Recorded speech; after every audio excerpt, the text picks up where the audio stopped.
Pilipino ng munisipyo. Dito lamang sa 101.3 FM, Radyo Natin.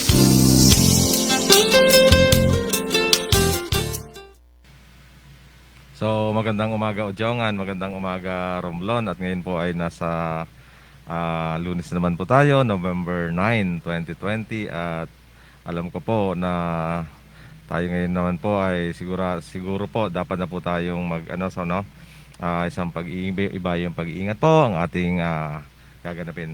So by the way po, welcome po sa ating lingguhang programa, ang oras ng pamahalang lokal ng Udjongan. So, dito po sa 101.3 FM. Ito po si Dr. Rame Ramos, ang inyong pansamantalang makakasama sa umagang ito.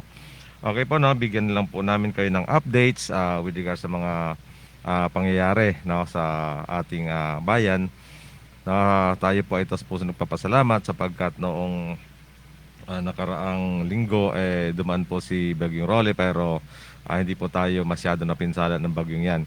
Although nung Bagyong Quinta ay mayroon po tayong isang casualty, nagkalunod, pero thanks God pa rin at sila po ang casualty, at sabi nga medyo natuto na po tayo doon sa pangyayaring yon sapagkat si Rolly po ay napaghanda na po natin. And of course, tayo rin po ay pinapayuhan na mag-ingat po ulit sapagkat may bagyo naman ito pong si Ursula, no, na tinatayang papasok sa Philippine Area of Responsibility either bukas ng umaga, no, at yan po ay tinatayang papasok via Hinatuan, Surigao. At ang path po niya ay parang dadaan po ng Oriental Mindoro o Calapan City. So tiyak po, makakaranas naman po tayo ng mga pag-ulan, pagbaha. So mag-ingat po mga kababayan po. Ganun din po, tayo po ay nagulantang with regards sa nangyari po na nagpositibo sa COVID-19 dito po sa bayan ng Romblon, no? Alam po natin na marami po na mga kababayan natin ang nakapunta at nakauwi na dito sa ating bayan. So, ito po kasing nagpositibo sa COVID-19 ay medyo matagal na, no?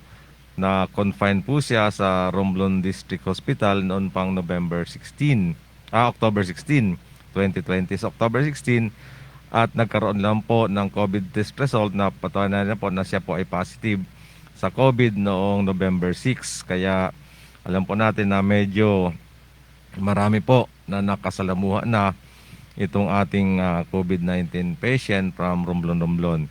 Kaya nga po, ang pamunuan po ng Udjongan sa pangunguna po ni Mayor Trina Formalo Pabic ay kaagad na nagpalabas ng ating pong health advisory, no, para sa mga ating kababayan na nanggaling po sa Romblon. So sabi po dito, ang lahat ng residente o non-residents na may travel history mula sa bayan ng Romblon na sumailalim sa rapid test mula sa kanilang personal na kapasidad ay patuloy pa rin dapat tumalima sa 14 days quarantine habang inaantay matapos ang ginagawang contact tracing sa bayan ng Romblon. Mangyaring kumonsulta po muna sa ating Municipal Health Office bago sa mailalim sa anumang COVID-19 test. I-report o mangyaring ipagbigay alam agad sa barangay o sa ating Udjongan Public Information Office ang mga residente o biyaherong hindi tumatalima sa home quarantine protocol. So yun yung sinasabi dito, no, na pagkaling po kayo sa Romblon since November 2. So pag kayo po ay nanggaling ng Romblon ng November 2, November 3, November 4, November 5, November 6 hanggang sa kasalukuyang panahon, so kinakailangan po natin na mag home quarantine. Actually si Sir Martin, yung kasama natin sa programa sa umagang ito, ay hindi po natin makakasama sapagkat yung kanyang may bahay ay galing po sa Romblon. So minabuti po niya na mag home quarantine na rin para sa kapakanan ng bawat isa sa atin. So ano po ang ibig nating sabihin dito po sa mga kababayan ko po? Kinakailangan po ng iba yung pag-iingat, no? Kinakailangan po nating iba yung pag-iingat. Kaya nga po kami po ay nananawagan na sana po yung mga appers na galing Romblon ay huwag po, pinapayuhan po natin na huwag po na muna silang lumbas ng kanilang sariling tahanan. Huwag na po muna silang pumasok sa kanilang opisina hanggat hindi pa natatapos ang contact tracing, no? Sapagkat alam po natin na napakadali ng transmission dito po sa ating probinsya. Once na may nakapasok dito sa ating bayan na COVID-19 positive, check po na dadami at dadami po rito yung ating mga kaso.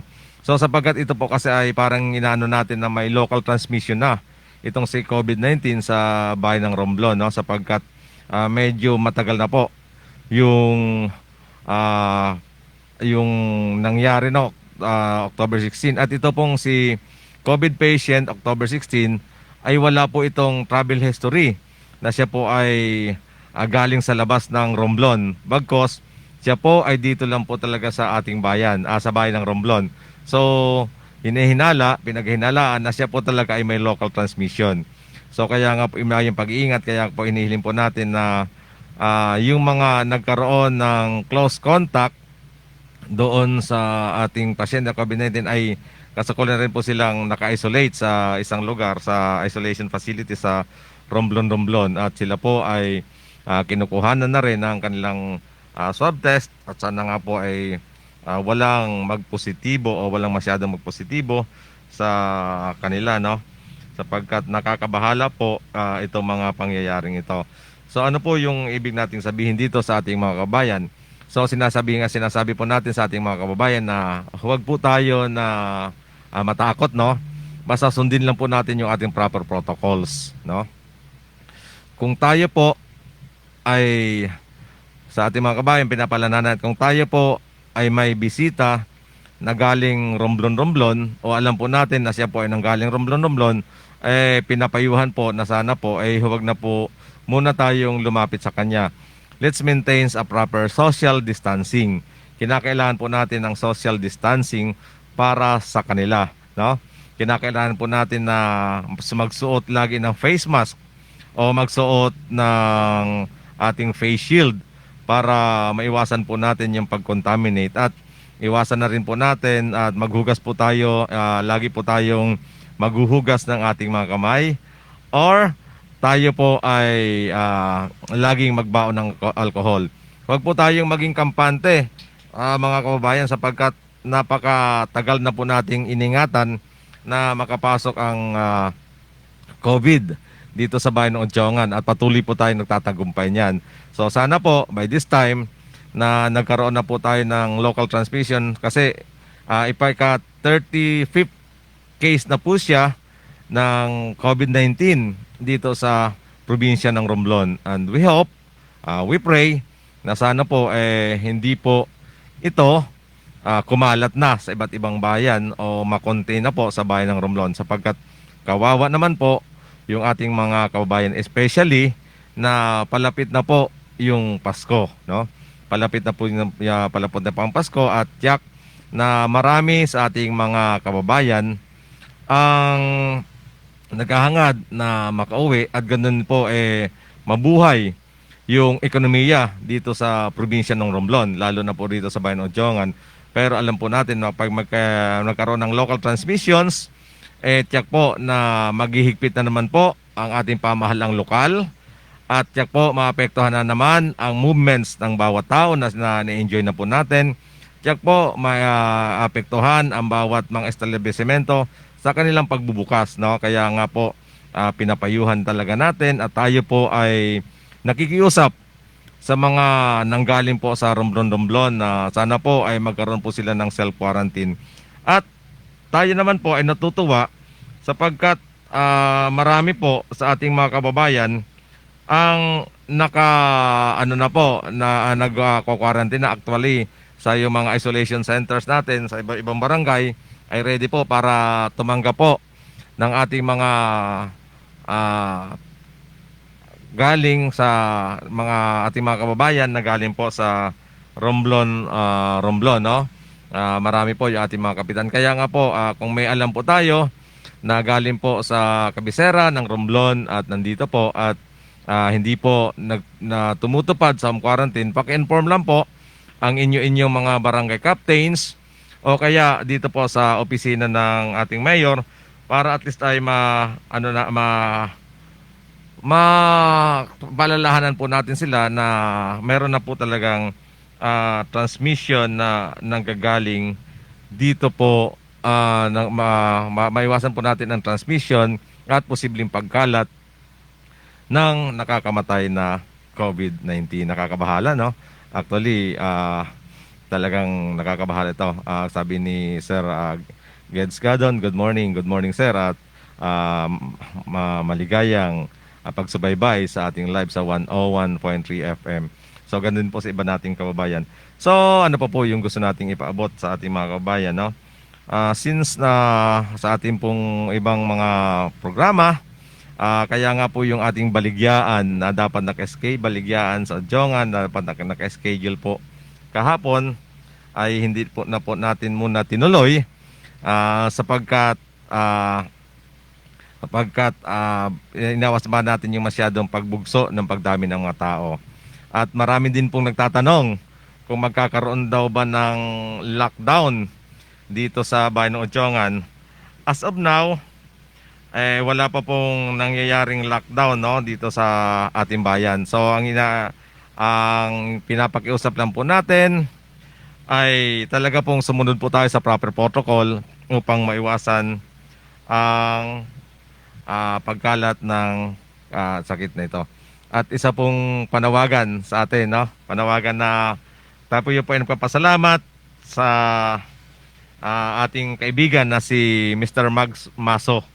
No, siya po ay nakapulot ng isang cellphone.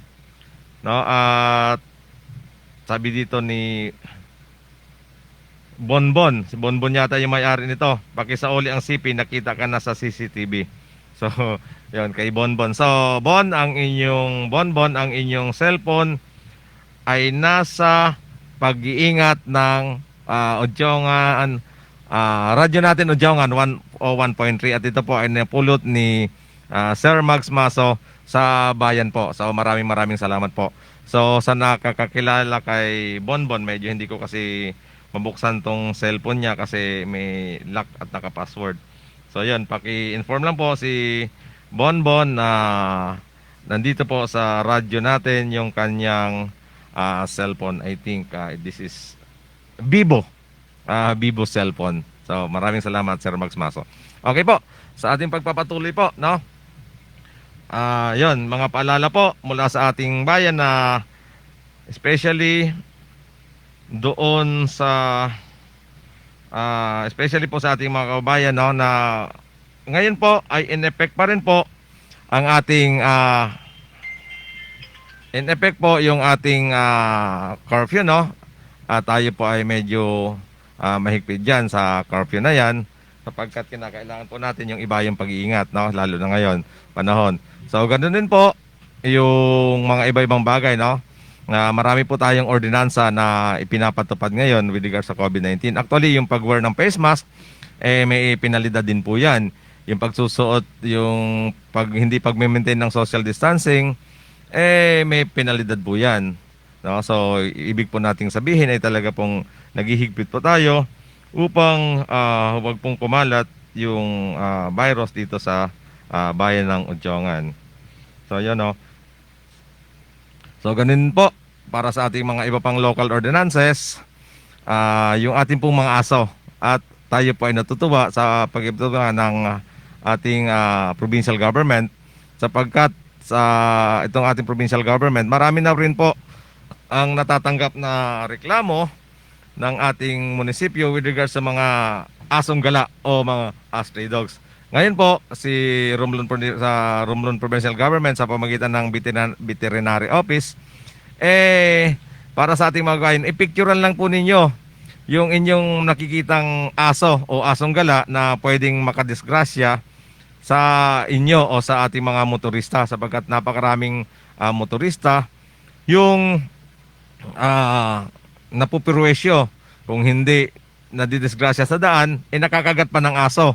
No, hinahabol po sila ng aso. So picture lang po 'yon at isend po sa Veterinary Office ng ating probinsya at 'yun po automatic may pe-penalize na kagad yung may-ari ng aso. No, makikilala na po 'yon sapagkat ang ating mga barangay ay may nagtag na pinicturean po nila yung mga aso kasama ng may-ari niyan. So madali na po natin makikilala yan. And of course, yung munisip ng Odjongan ay patuloy din pong umiikot sa mga kabaranggayan para mapaigting natin ang kampanya ng panguhuli ng aso. At tayo po ay nagpapasalamat sa Municipal Agriculture Office sa pangunguna po ni Mr. Rosaldi Forcadas at as well as ng focal person natin sa dog catching na si Sir Rex Pamisaran. No? So, yun po. Inaano po natin yan, no? Sa pinaano sa sa ating mga with regard sa aso. Ganun din po sa ating pong basura, no, yung ating proper collection sa ating basura. So tayo po pa rin ay nag-i-implement ng pagkuha ng mga nabubulok every Monday, Wednesday, and Friday. So para sa ating mga kababayan dito po sa urban barangays, kinakailangan po natin na tayo po ay mag-segregate ng ating mga basura. So, sapagkat napupuno na po yung ating sanitary landfill. So kinakailangan po natin kinakailangan mag-segregate ng ating mga basura. Lunes, Miyerkules at Friday, 6 a.m. onwards, nangongolekta na po yung ating mga kaibigan, mga basurero. Yung ating truck umiikot na po para kolektahan ng bubulok. At pagka Lunes ay yung mga reusable at Huwebes ay recyclable. So wala pong collection sa mga bahay ng ng Saturday at Sunday. So yun o, kinakailangan po nating gamitin yung ating pagsisegregate upang mapatagal po natin ang buhay ng ating sanitary landfill, sapagkat yan po yung kinakailangan natin, no? Sa ating sanitary landfill, yung proper segregation. At baka nga by January, lalo pa nating mapaigting yung ating ordinansa with regards sa proper collection. Kaya nakikiusap tayo sa mga urban barangays na sana po tulungan po ninyo ang ating local government unit sa pagpapatupad ng ating proper waste segregation. And of course, yung ating pong health center, na bid na po yan. At in the near, I think mga this week or within next week, uumpisa na po yung ating second floor para matapos na po yan, no? Matapos na po yan at magamit na rin po ng ating RHU. At yan po ay PhilHealth accredited. So ibig sabihin, yung mga magpapacheck up dyan, libre o may discount dahil dyan po ay sa PhilHealth. So hopefully, sabi nga, tinatarget po natin na by November or this December, makapasok na rin o makalipat na po yung ating RHU para mabigyan ng napakagandang serbisyo ang ating mga mamamayan dito sa Odjongan, sapagkat alam ko po na marami po talaga ang nangangailangan ng pagsiserbisyo ng ating rural health unit. Yan naman po ay sa pangunguna ni Doc Mar Angelo de Leon, no? Na siya po na talagang medyo talagang nagpapasalamat tayo sa kanya sapagkat patuloy niya na nagagampanan yung kanyang tungkulin, especially dito sa COVID-19. Kahit pagod na siya at kanyang staff, talagang andun po, patuloy pa rin na tinutulungan ang ating bayan, no? Ating mga kababayan para dito po sa COVID-19. So yun po, at sana po sa pagbubukas ng Rural Health Unit ay lalo pa nating mapaigting ang ating serbisyo sa ating bayan. So maraming salamat po, Dr. De Leon, at well as inyong mga staff dyan sa Rural Health Unit ng Odjongan. So ano pa nga ba yung ating gagawin dito? So yun po, no? Tapos ang ating pong market ay patuloy pa rin po siya na nagsiservisyo, no? Sunday is market day. Monday, Wednesday, at Friday is Producer's Day. So makakahanap po tayo dyan ng napakaraming produkto dito sa ating market. At ayun nga po, base nga rin po dito sa ating nararamdamang pandemya ngayong 2020, no, because of COVID-19, hindi po tayo magkakaroon ng yung nakagole natin na night market, no? So sa mga negosyante dito sa Otjongan, tayo po ay humihingi ng paunmanhin na by this time hindi po tayo makapag-create ng ating night market na alam ko po inaabangan ng bawat isa sa atin, no? Na alam po na malaking tulong para sa atin yung night market, pero by this time hindi po tayo magkakaroon dahil nga po sa pandemya na ating nararanasan, no? Mahirap magdala ng produkto dito sa ating bayan at ganoon din po, iniingatan po natin yung sobrang pagdami ng mga tao, mawalan na po tayo ng social distancing, no? So kami po ay again humihingi ng pamanhin sa ating mga kababayan na mga negosyante na by this time hindi po tayo makapagbubukas ng ating pong night market. But anyway, yung ating mga stalls naman sa palengke, no, diyan sa may dry goods section, handa naman po kayong pagserbisyuhan nila. No, diyan po sila para at least yung ating Pasko ngayong taon ay maging makabuluhan din. Andiyan po yung mga grupo ng ating mga dry goods section diyan po sa public market at ganoon din po. Meron din po tayo dito sa ating Otjongan covered court. Diyan po natin diyan makikita kung gusto niyo mga quality ng mga damit, magagandang damit na mura, talagang diyan na po natin mahanap sa ating dry goods section at dito po sa ating OCC. So yun po, medyo may natanggap po tayong balita, no? Na yung isa pong namatay sa bayan ng Romblon, confirm na siya po ay nagpositibo sa swab test, no? So ibig sabihin po, ito pong namatay na ito ay nahawahan ng COVID, no? Kasi bago po siya namatay ay nagkaroon po siya ng swab test. So tayo po ay nalulungkot, no, sa balitang ito na siya po ay nagpositibo sa COVID-19. So mga kababayan ko po, mga Romblomanon, ngayon po natin hinihiling na sana po ay patuloy tayo magkaisa. No, sundin po natin ang tamang protocols para sa ating mga kababayan, no? Sundin po natin ang ating tamang protocols upang mapigilan natin ang tuluyan na pagkalat ng sakit na ito, sapagkat alam po natin na baka may mga naging close contacts itong ating kababayan na namatay, no, na swab ngayon po lumabas yung kanyang resulta at siya po ay nag-positive. But anyway, magagawa natin ito kung tayo po talaga ay susunod sa ating mga proper protocols, no?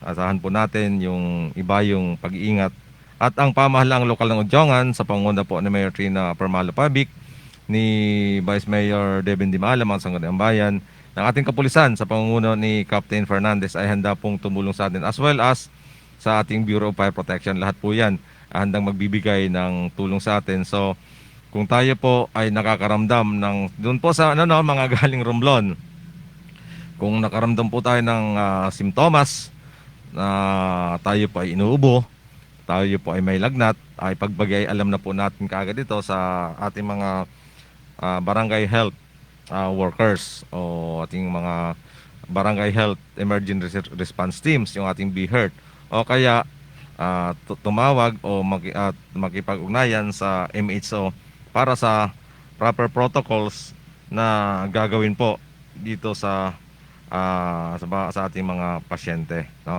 So yun, panawagan po yan para sa ating mga kababayan, no, na talaga pong kinakailangan natin ang iba yung pag-iingat.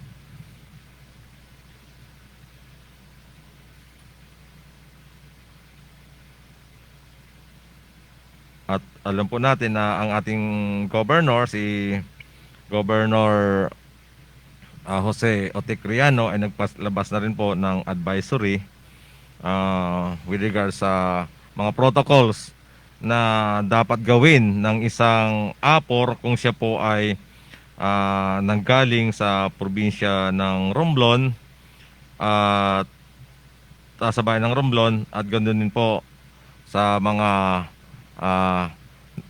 mga LGU, kaya kailangan na po nilang mag-seek ng travel authority. At tayo nga rin po ay nagpapasalamat sa mga contact tracer. At least ngayon po, because of contact tracers na tayo may na-employ, napapabilis po yung pagko-contact trace ah, sa mga close contact na mga nagpositibo sa mga close contact noon sa nagpositibo sa COVID-19. So ito na po yung Executive Order number 71 and Executive Order enhancing the guidelines under the modified general quarantine in the province of Romblon to prevent local transmission and management of COVID virus disease COVID-19. No? Kaya nga sinasabi rin dito na huwag po tayong magpakalat ng maling balita o mga fake news. Ang pagkakalat ng mga hindi kumpirmado ay may kaukulong parusa. So sinasabi natin na huwag po tayong magpakalat ng mga fake news, mga fake news, sapagkat yan po ay may kaukulang parusa. Ganun po, pakiusap na sumunod sa mandatory 14 quarantine period, no? So maging kalmado po tayo, maging alisto po tayo, no, sa ating mga pangyayari, no? Sapagkat dito po sa Executive Order number 71 ng ating Governor, an Executive Order enhancing the guidelines under a modified general community quarantine in the province of Romblon to prevent local transmission of the coronavirus disease 2019 COVID-19. Whereas on March 11, 2020, the World Health Organization declared COVID-19 outbreak as global pandemic owing to the fact that the virus causing the disease continues to spread worldwide at alarming rate.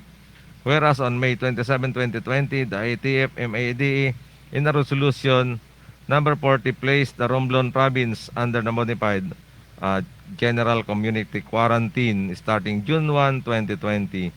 Whereas the Office of Governor issued several executive orders that adopted and reiterated the guidelines under the MGCQ implementing resolutions of the ITF, whereas to provide the effective and stronger protocols to provincial government of Romblon to prevent the increase of COVID-19 cases, and upon review recommendation by the provincial health office, provincial and district hospitals and municipal health offices of the current of order controls health standards quarantine protocols. Now therefore I Jose Arellano, Governor of Province of Romblon, by the virtue of the powers vested in me by law, do hereby issue the executive order.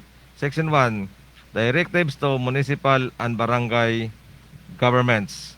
Localized community quarantine. Municipal mayors are directed to place certain areas under localized community quarantine or containment in cases of infection in the said areas in strict compliance with the safety and health requirements prescribed by the IETF, MAID, DOS, and other national government agencies, and said IETF and related guidelines and protocols must be strictly enforced. Barangays shall set up checkpoints on barangay roads to ensure that only those authorized persons can go outside the residence, and curfew is strictly prohibited. Beherds shall immediately conduct house-to-house visits to subject all barangay residents to prescribed medical examination in order to determine if they are infected with virus. Residents with COVID-19 symptoms shall be reported to the Municipal Health Office for testing and medical examination pursuant to Republic Act number 11332, otherwise known as the mandatory reporting on notifiable diseases and health events of Public Health Concerns Act.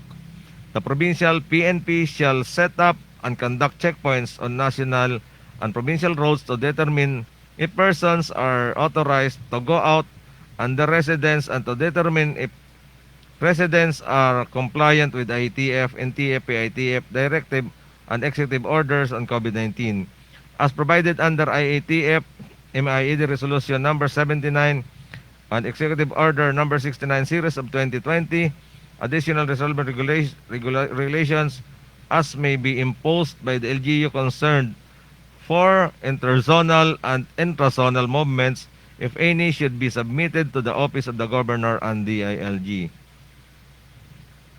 Section 2. Health protocols in areas with COVID-19 positive cases. Travelers from a municipality area with positive COVID-19 case will be considered as persons under monitoring PUM for purposes of required reporting to DOH Provincial and Municipal Government Office of the Civil Defense. So yung mga ibig sabihin po nito, yung mga galing po ng Romblon dahil may COVID na sila nga po doon, merong positive COVID case, automatically PUM na po sila. At pag ikaw ay PUM, so subject ka na po for 14 days mandatory quarantine. So yun po yung sinasabi natin, no? Dito po sa executive order nito binigyan na talagang kinakailangan pas PUM ka, dapat considered PUM, dapat ka na pong magkaroon ng 14 days mandatory quarantine. Interzonal and transzonal movements to and from municipality areas with positive COVID-19 case during the contact tracing period and upon determination of the local executive, chief executive may restricted, suspended to prevent the increase of local transmission of the virus. Kaya nga po, ngayon po, bawal na po yung mga hindi apor, no, na lumabas at pumunta ng Romblon. Kaya kung tayo po ay meron pong unessential travel to Romblon, pagpaliban na lang po muna natin ito. Na para sa kapakanan na rin natin, kapakanan ng ating pamilya at kapakanan ng ating mga kababayan. No? Kinakailangan natin. So, sabi naman sa mga APOR, movement of authorized persons outside residences, APORs from municipalities with COVID-19 positive case to their municipalities without COVID-19 case shall be permitted upon presentation of the following documents: identification card, travel order in case the municipality or the organization different from places of assignment, negative RT PCR rapid antigen test, medical certificate from medical certificate form stating that she is not suspectable confirmed COVID-19 case and has no sign of symptoms of COVID essentially normal by the time of the examination. Coordination of APOR at least 48 hours before travel to the receiving LGU of details of travel, including but not limited to persons traveling transport vehicles to be used private or public drivers, among others. Movement of non-APORs to and from municipalities with COVID-19 positive may be restricted, suspended upon determination of the local chief executive. Okay nga, yun nga sinasabi natin na pagka ikaw ay non-APOR, pwede pong isuspinde ang inyong pagpasok at paglabas po sa municipality na kung raan ay meron pong COVID-19 case. At ganun po, yung ating mga APORs na galing po ng Romblon, kinakailangan na po nag-seek sila ng travel order, magkaroon na po sila ng rapid test bago makalabas sa bayan na infected papunta sa kanilang bayan, sapagkat hihingin po yun. At yung notice of coordination, no? Kinakailangan na rin pong magkaroon ng notice of coordination, no? Talaga pong itong executive order nito ay binibigyang layunin na talagang mapagalagaan ng ating mga kababayan. So Section 3, Liberal Coast, all orders, rules, and regulations and issuance or parts thereof which are inconsistent with this executive order are hereby repealed, modified, and amended accordingly. Section 4, penalty. Ito na yung penalty. No, andirito naman tayo sa penalty. Any person who shall violate, disobey, refuse, or omit to comply with the provisions of the executive order or non-cooperation of concerned officials and individuals shall be penalized by Republic Act 9271, otherwise as the Quarantine Act of 2004 and Republic Act 11332, otherwise known as the mandatory reporting of notifiable disease and health events of public office. Concerned Act and Republic Act 11469, otherwise known as the Bayanihan Hill as one. In addition, they may also be penalized under Article 151, 152, 171, and 172 of the revised Penal Code and other existing applicable laws, administrative, criminal, and civil as the cases may be. Further local ordinances shall be taken into consideration. Effectivity.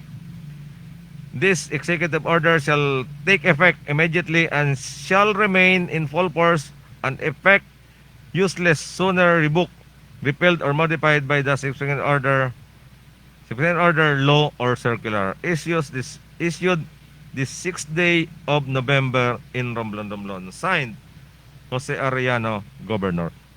So yun po no, mga kababayan ko po, na yung ating pagbabawala sa protocols na inisyu po ng ating governor ay pwede po kayong makasuhan o magkaroon po ng punishment sa bawat isa sa atin o penalties, no? Depende po sa bigat ng inyong nagawa, no? So kaya nga po tayo po, since ito pala ay napirmahan noong November 6, it shall take effect until now, no? So kaya nga po binibigyan din dito ng direktiba para sa mga mayors at barangay officials, at ang ating mahal na mayor po ay nagpalagpas na po ng executive order na sundin po natin yung protocols o kaya 14 days quarantine pagkaya po ay galing sa infected COVID area, no? Kaya po tayo po ay nanawagan sa mga ulitin po natin na tayo po ay nanawagan sa ating mga kababayan na galing po ng Romblon na sana po tayo po ay magkaroon ng 14 days quarantine until na hindi pa po natatapos yung contact tracing. Actually, alam po natin na naipon na po nila sa ibang lugar yung mga naging close contact dito po sa bayan ng Romblon, at hopefully nga po matapos na po ito nang magkaroon na rin po tayo ng kapanatagan ng ating loob, no?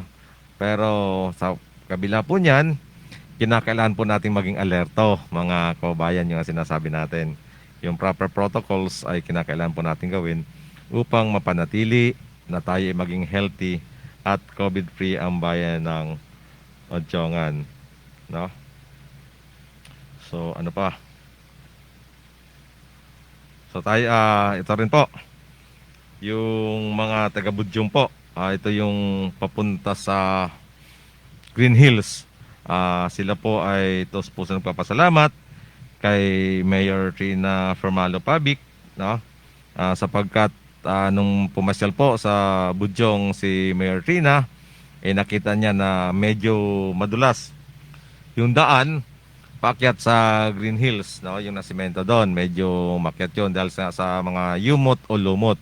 Kaya kaagad na tinawagan niya si Senior Fire Officer 3 Joey Silorio ng Odjongan BFP na sana po ay i-flush o bombahan ng tubig nang galing sa fire truck yung daan papunta sa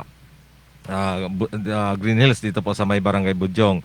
At kaagad namang tumalima si Senior Fire Officer 3 Joey Silorio para bombahan niya. Kaya laking papasalamat ng mga tiga Barangay Budyong sa panguna po ni Barangay Captain Robinson Benpupalan at mga council, especially yung mga dumadaan po yun, mga taga Green Hills. Kaya po maraming salamat po, Mayor.